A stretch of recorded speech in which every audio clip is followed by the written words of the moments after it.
The first snow of the season came not with a roar but with a whisper, dusting the high plains in a fine white powder that clung to the brittle stalks of last summer's grass. Jacob watched it from the cabin window, his breath fogging the glass in a small, transient circle.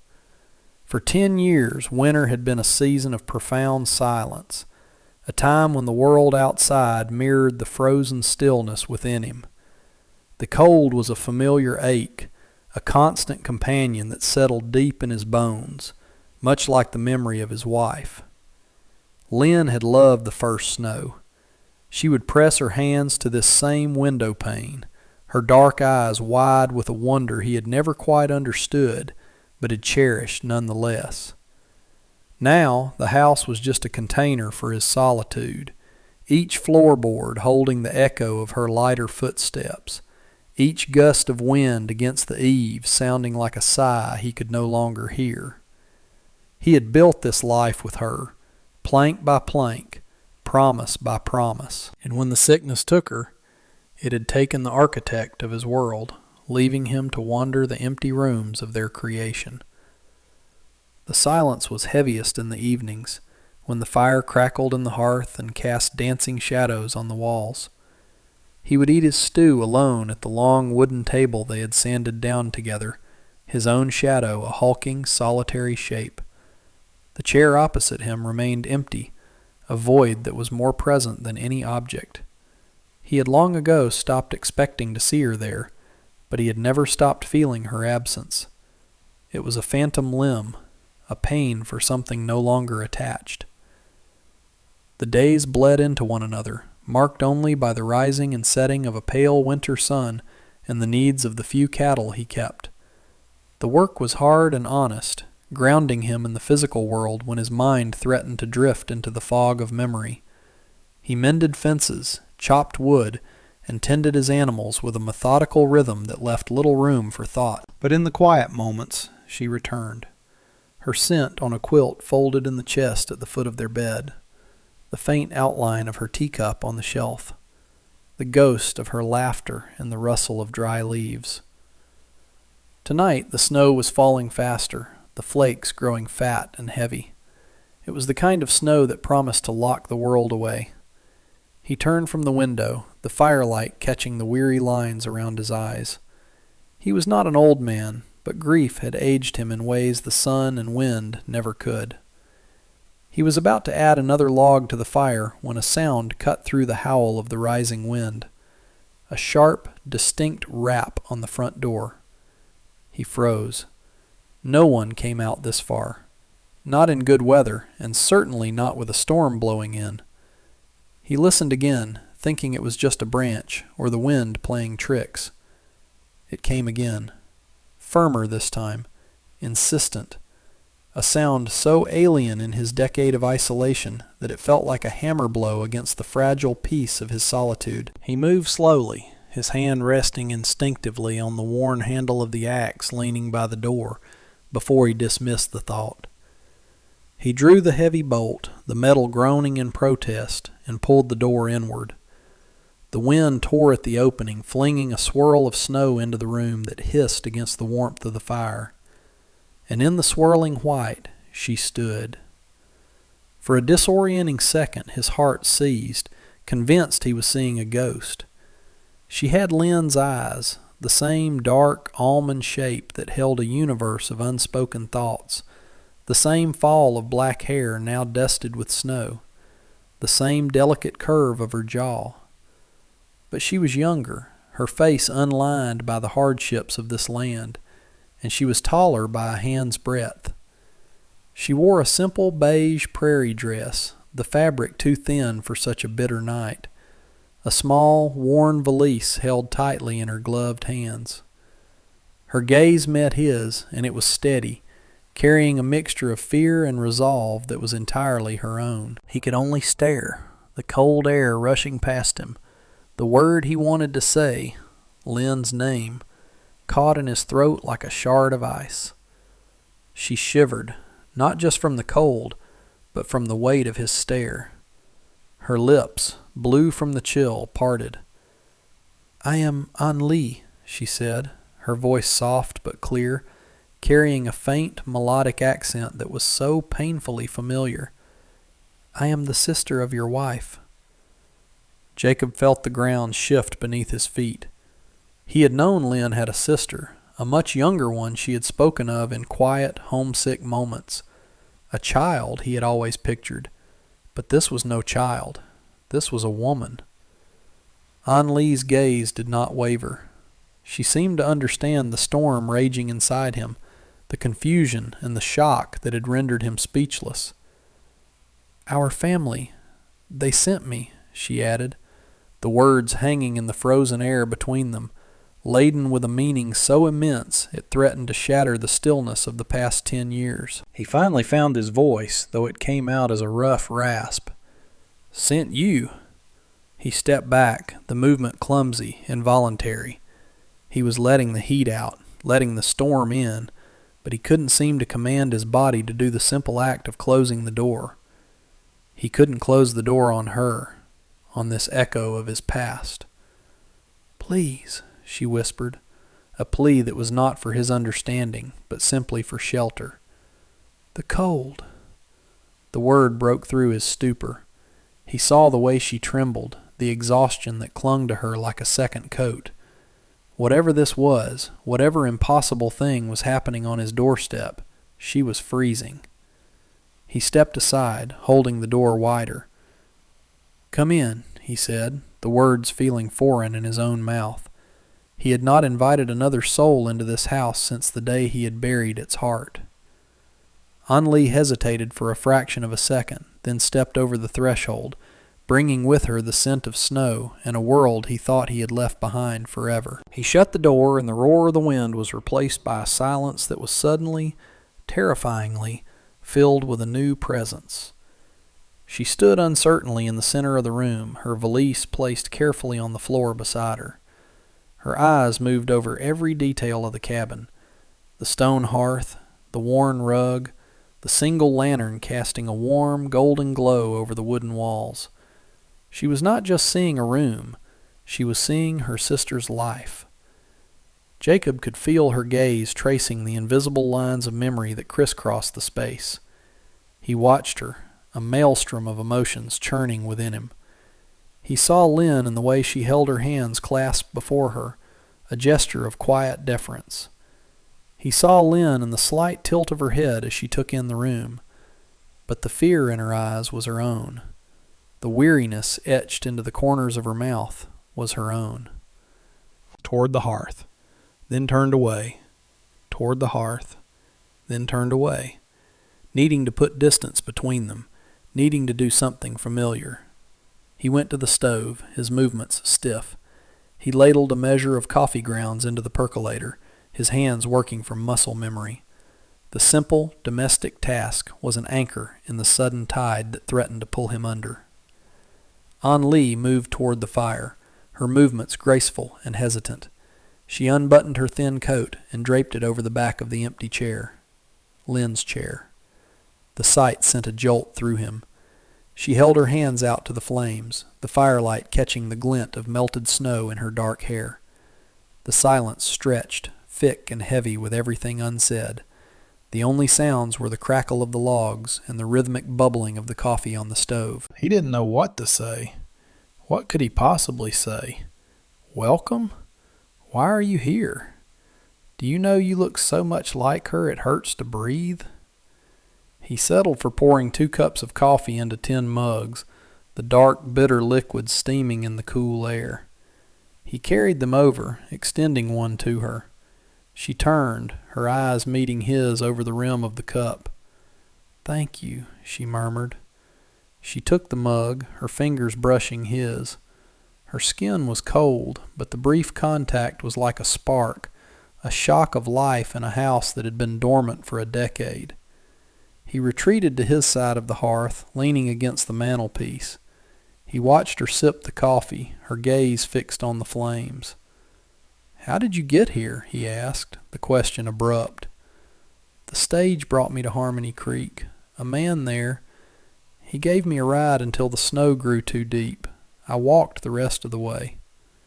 Harmony Creek was a full day's ride in good weather. The thought of her walking through this rising storm, alone, sent a chill through him that had nothing to do with the temperature.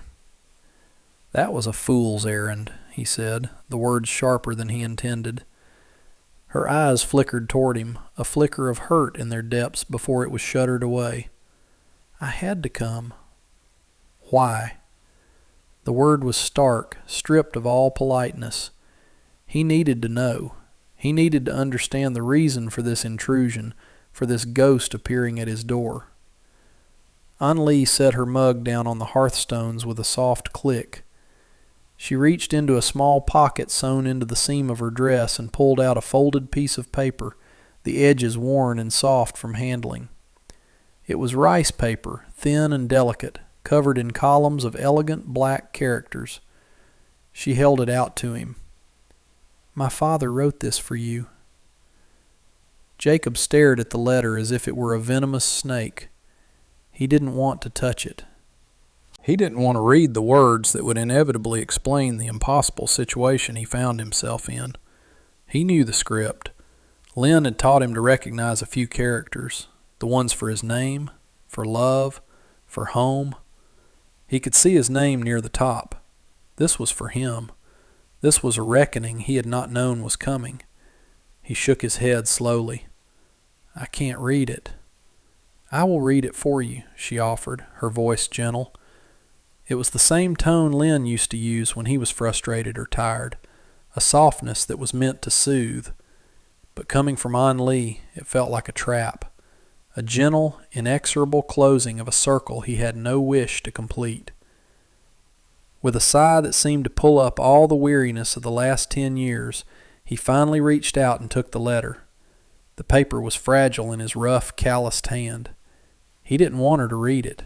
He didn't want to hear her voice speak the words that would change the landscape of his life as surely as this snow was changing the world outside. He wanted her to take the letter back, to take her valise, and to disappear back into the storm, leaving him to his quiet, orderly grief. But he knew she couldn't. The tracks she had made in the snow were already disappearing. The world outside was being erased, and she was here, inside his walls, a tangible fact he could no longer ignore. He sank into his own chair, the one opposite hers, and unfolded the letter. The black ink was a language of ghosts. He held it out to her. "Read it." An-Lee took a steadying breath, her gaze dropping to the familiar script of her father.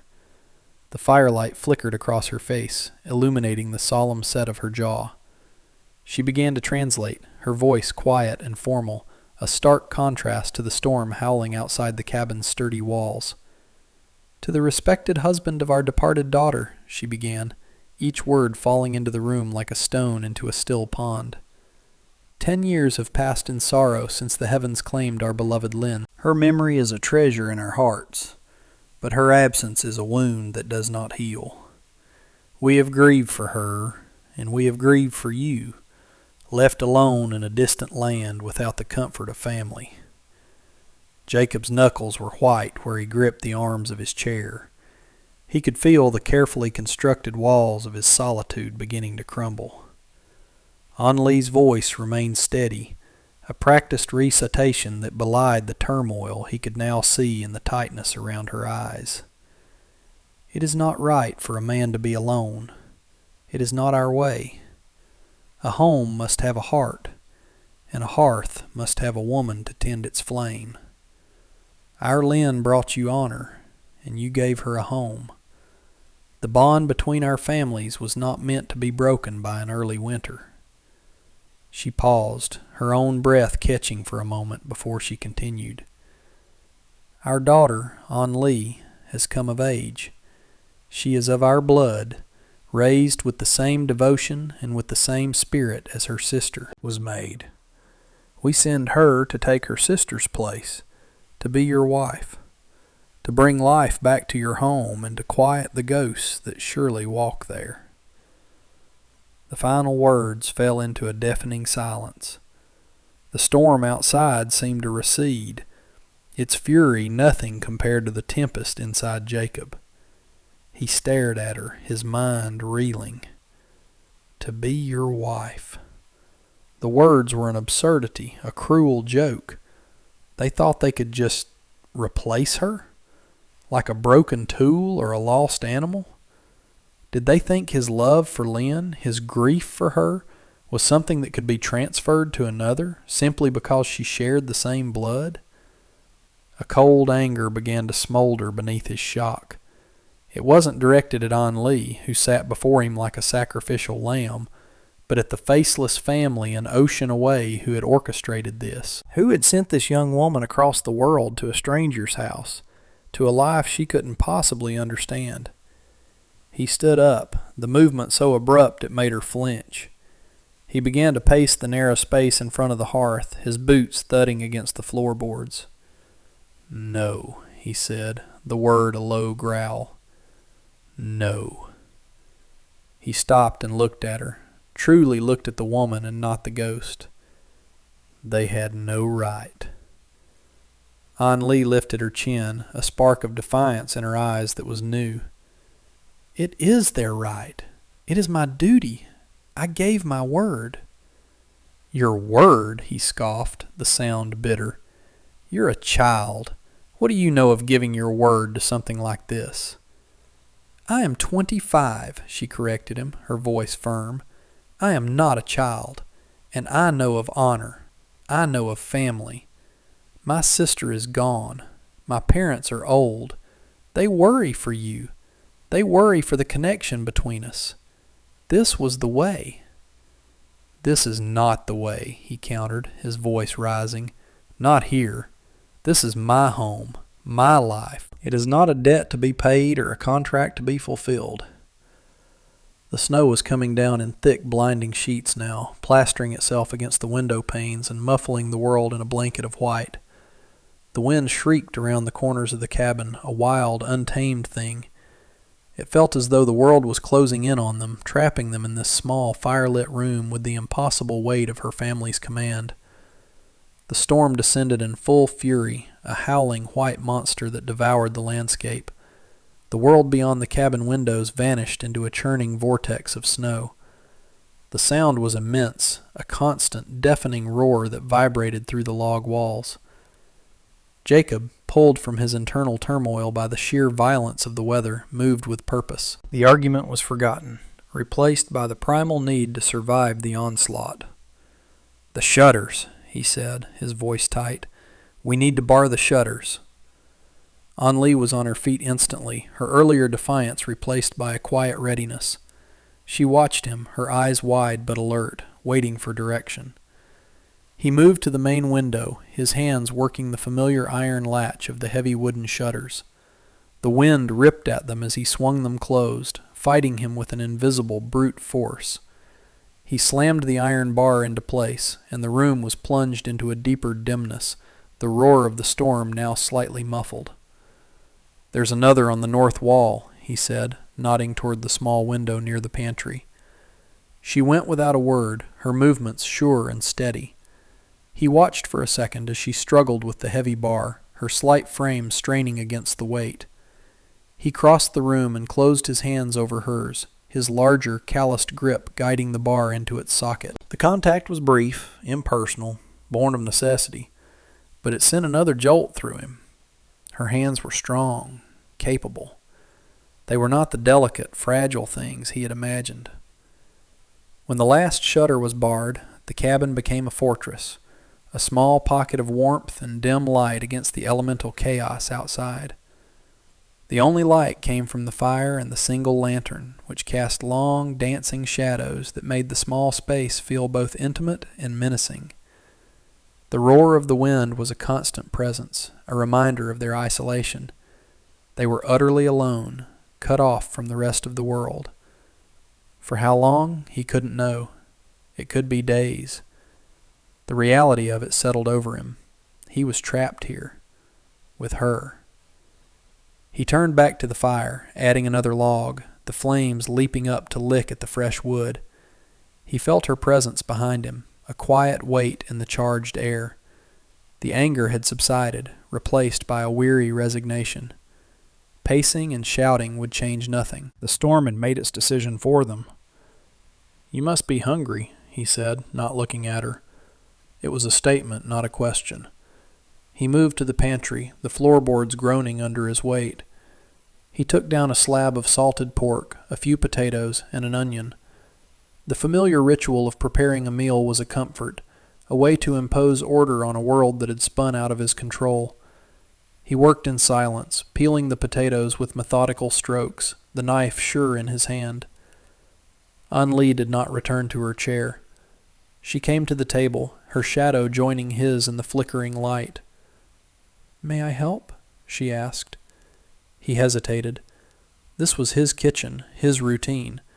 For 10 years no one else had stood here. But he found himself nodding, pushing the onion and a smaller knife toward her. She began to chop, her movements quick and precise. They worked side by side in the dim light, the only sounds the rhythmic chop of their knives and the relentless howl of the storm. The shared task created a strange, unspoken truce.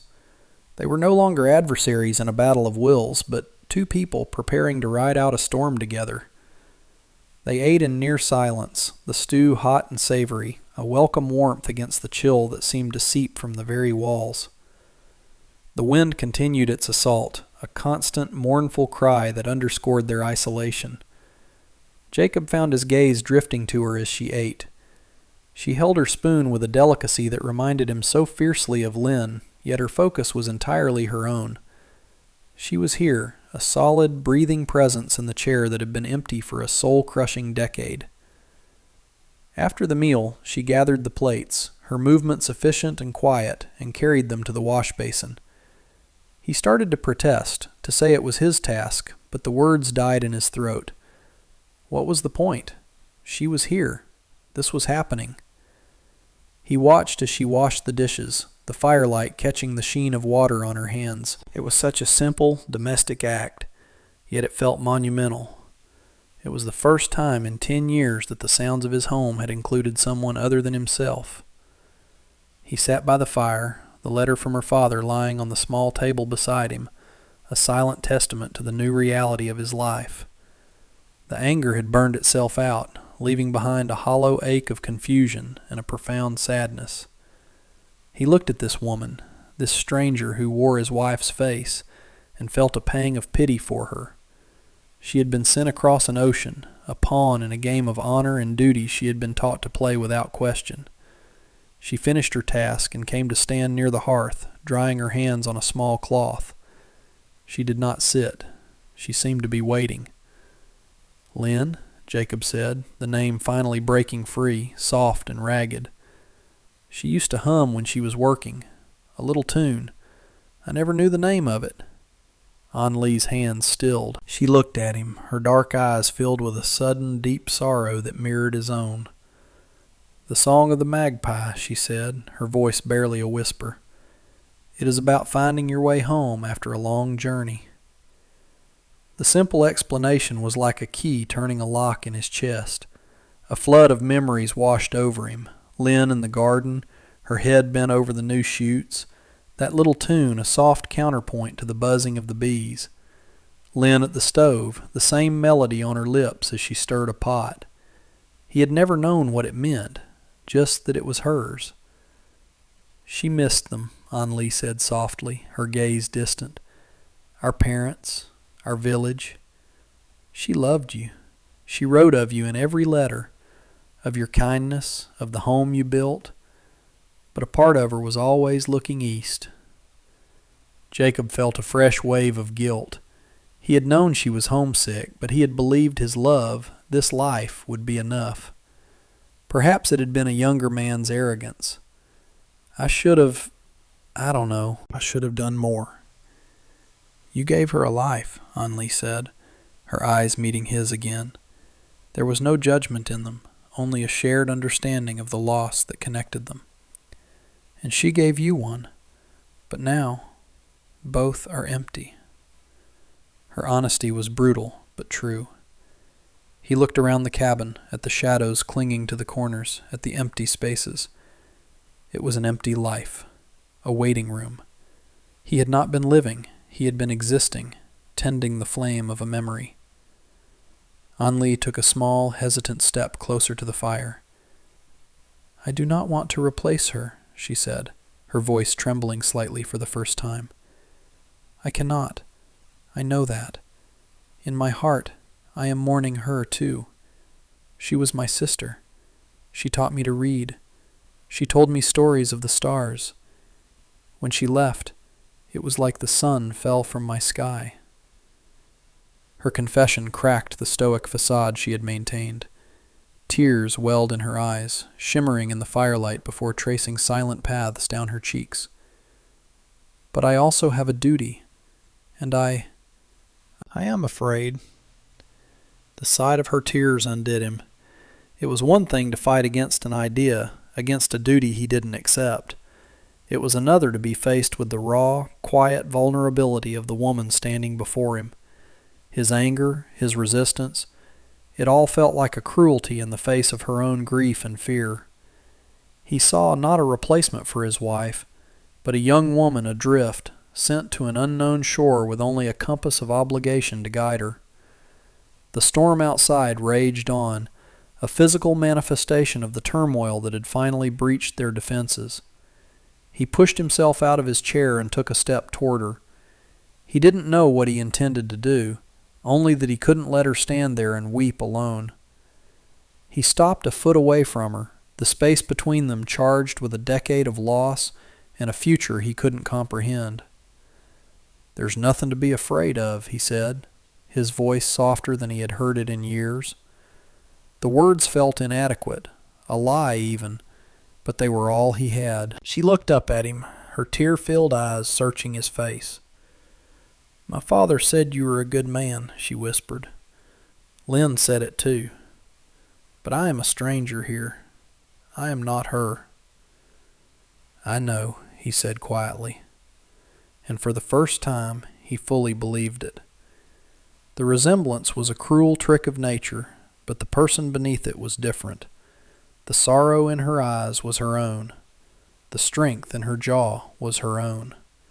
He was beginning to see An-Li. He reached out, his hand hesitating in the air for a moment before he gently rested it on her shoulder. The fabric of her dress was coarse beneath his palm. She flinched but did not pull away. She simply stood there, trembling under his touch. We'll figure it out," he said, the words a clumsy promise to both of them. "When the storm passes." He let his hand fall away, the brief contact leaving a lingering warmth on his skin. He turned and walked toward the back of the cabin, to the door that had remained closed for 10 years. The bedroom. He needed air, or a different kind of silence. He pushed the door open and stepped inside. The room was cold, the air still and heavy with disuse. Nothing had been changed. Lynn's clothes were still folded in the drawers of the pine dresser. A silk shawl, the one she had brought with her from her homeland, was draped over a chair. On the nightstand, a small porcelain bowl held a few dried petals from the wild roses she had loved to gather. It was a shrine, a perfectly preserved moment in time. He ran his hand over the smooth, cool wood of the dresser, his fingers tracing the grain. This was where his grief lived, in its most concentrated form. He had locked it away, thinking he could contain it. But An-Li's arrival had thrown open the door, letting it spill out into the rest of the house, into the rest of his life. He heard a soft footstep behind him and knew she had followed him. She stood in the doorway, her silhouette framed by the firelight from the other room. She did not enter, but her presence filled the space. Her gaze fell on the silk shawl, and a soft, sad smile touched her lips.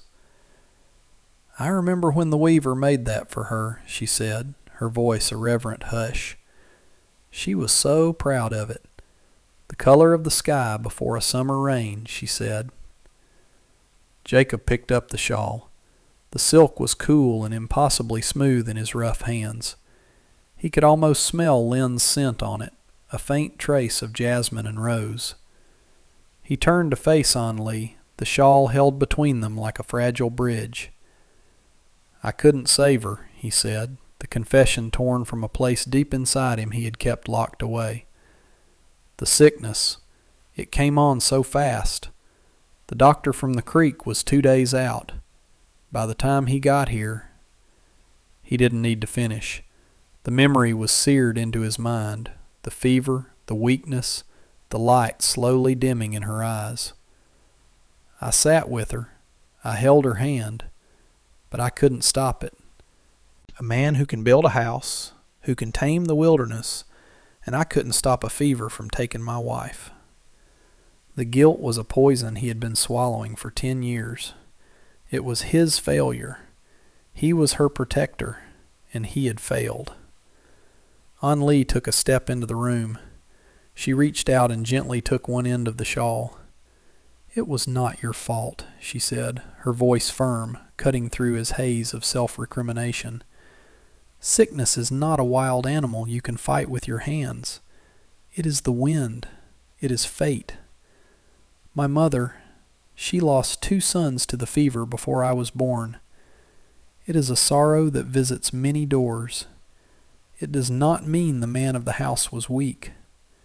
She looked directly into his eyes, and in their depths he saw not pity, but an ancient, hard-won wisdom. "You did not fail her," she repeated, more softly this time. "You stayed with her. You held her hand. You did not let her face the darkness alone.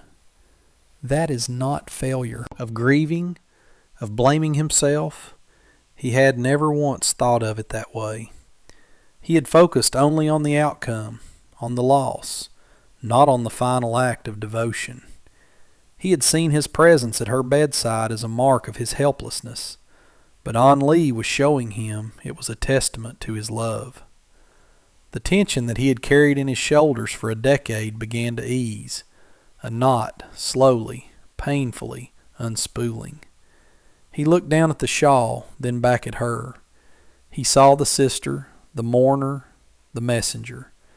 He saw the woman who had crossed an ocean to fulfill a duty, who had walked through a blizzard to a stranger's door, and who now stood in the heart of his grief, offering him not a replacement, but a release.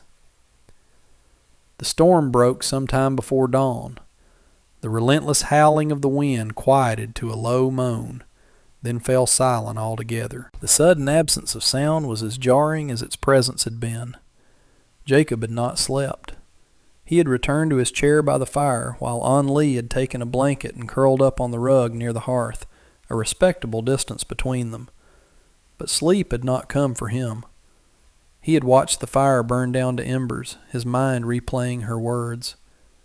"That is not failure. That is love." In the quiet of the pre-dawn, the world felt new, scrubbed clean. He rose and unbarred the shutters on the main window. The sight that greeted him stole his breath. The world was transformed. A thick, immaculate blanket of snow covered everything, smoothing the hard edges of the land into soft, graceful curves. The sky to the east was a pale, pearlescent gray, tinged with the first blush of pink. The air was crystalline and still. A new day. A new world. He felt a movement behind him and turned. An Lee was awake, standing with the blanket wrapped around her shoulders. Her hair was slightly mussed from sleep, and in the soft gray light she looked younger, more vulnerable. She came to stand beside him at the window, their shoulders almost touching. They stood in silence for a long moment, watching the colors in the sky deepen from pink to a fiery orange. "I have not seen a sunrise like this before," she said softly. "The sun rises differently over the mountains." "It's the plains," he said, his voice quiet. "There's nothing to stop the light." He looked at her profile illuminated by the dawn. The light caught the curve of her cheek, the line of her throat. The ghost of Lynn was still there, a faint, silvery echo, but the woman standing next to him was solid, warm, and real. An Lee. He saw the courage it had taken for her to come here, the strength she held within her quiet frame. He saw the grief she carried for her sister, a grief that was intertwined with his but was uniquely her own. He saw a future he had not dared to imagine, one that was not about replacing the past, but about building something new beside it. He had spent 10 years honoring a memory. Perhaps it was time to honor a life, his own, and maybe, just maybe, hers. He reached out and took her hand. Her fingers were cool but curled instinctively around his. He turned to face her fully. Her eyes, dark and deep, searched his, asking a question he was only now ready to answer. He raised his other hand and gently brushed a stray strand of hair from her face. His thumb grazed her cheek, and her skin was soft, alive. He leaned in slowly, giving her every chance to pull away. She didn't move. She simply watched him, her breath catching in her throat. He closed the small distance between them and pressed his lips to hers. It was not a kiss of passion, but of discovery. It was hesitant, gentle, and deeply tender. It tasted of wood smoke and winter air and the faint, clean scent of snow. It was a question, an apology, and a promise all at once. When he pulled back, the first rays of the sun broke over the horizon, flooding the cabin with golden light. The light seemed to wash away the last of the shadows, both in the corners of the room and in the recesses of his heart. Anli's eyes were wide, her lips slightly parted. A soft blush had risen on her cheeks, a warmth that had nothing to do with the fire. She did not look away. In her gaze he saw not just acceptance, but a flicker of hope. A hope that mirrored the fragile, unfamiliar feeling that was beginning to blossom in his own chest. The kiss had not erased the past. It had not diminished the memory of Lynn or the love he would always carry for her. Instead, it felt as though it had made a space for something new to grow alongside it. The house no longer felt like a tomb. With Anli standing here, bathed in the morning sun, it felt like a home again. A home with the potential for warmth, for laughter, for life. He was still holding her hand, his thumb stroking the back of it. "The path to the barn will need to be cleared," he said, his voice steady. "The cattle will be hungry." It was a simple, practical statement, a return to the rhythms of life, but beneath it was an unspoken acknowledgement. We're here. Life goes on. We will face it together. Anli nodded, a small, shy smile finally gracing her lips. "I can help," she said. They spent the morning working, a comfortable silence settling between them. He shoveled a path through the deep snow, his muscles straining with the familiar work. She followed behind him, carrying buckets of feed for the animals. The world was quiet, the only sounds their breathing in the cold air, the crunch of snow under their boots, and the lowing of the cattle. When the work was done, they returned to the cabin. The air inside was warm and smelled of coffee, which he had set to brew before they went out. He took her snow-dusted coat and hung it by the fire to dry. She watched him, her expression thoughtful. "This was her chair," she said, gesturing to the seat she had taken the night before. It wasn't an accusation, just a fact. Jacob looked at the chair, then at his own. For a decade they had been a monument to what was lost. "Yes," he said, "it was." He walked over to the table where they had eaten their meals in silence and intention. He pulled out the chair at the head of the table, the one he had occupied for 10 lonely years. Then he pulled out the one beside it. He looked at Anli. "But we can sit where we please." A new understanding passed between them. It was not about erasing Lynn, but about making new spaces, new traditions. It was about allowing the present to exist without being constantly overshadowed by the past. He ladled stew into 2 bowls and placed them on the table. He sat, and after a moment's hesitation, Anli took the seat beside him. They ate, not as strangers bound by a reluctant duty, but as 2 people who had weathered a storm together and had come out the other side into a world that was quiet, bright, and filled with possibility. The silence was no longer heavy with grief, but full of unspoken promises, of a future yet to be written. The fire crackled in the hearth, the sun streamed through the window, and for the first time in 10 years, Jacob felt the stirrings of peace. He was not alone.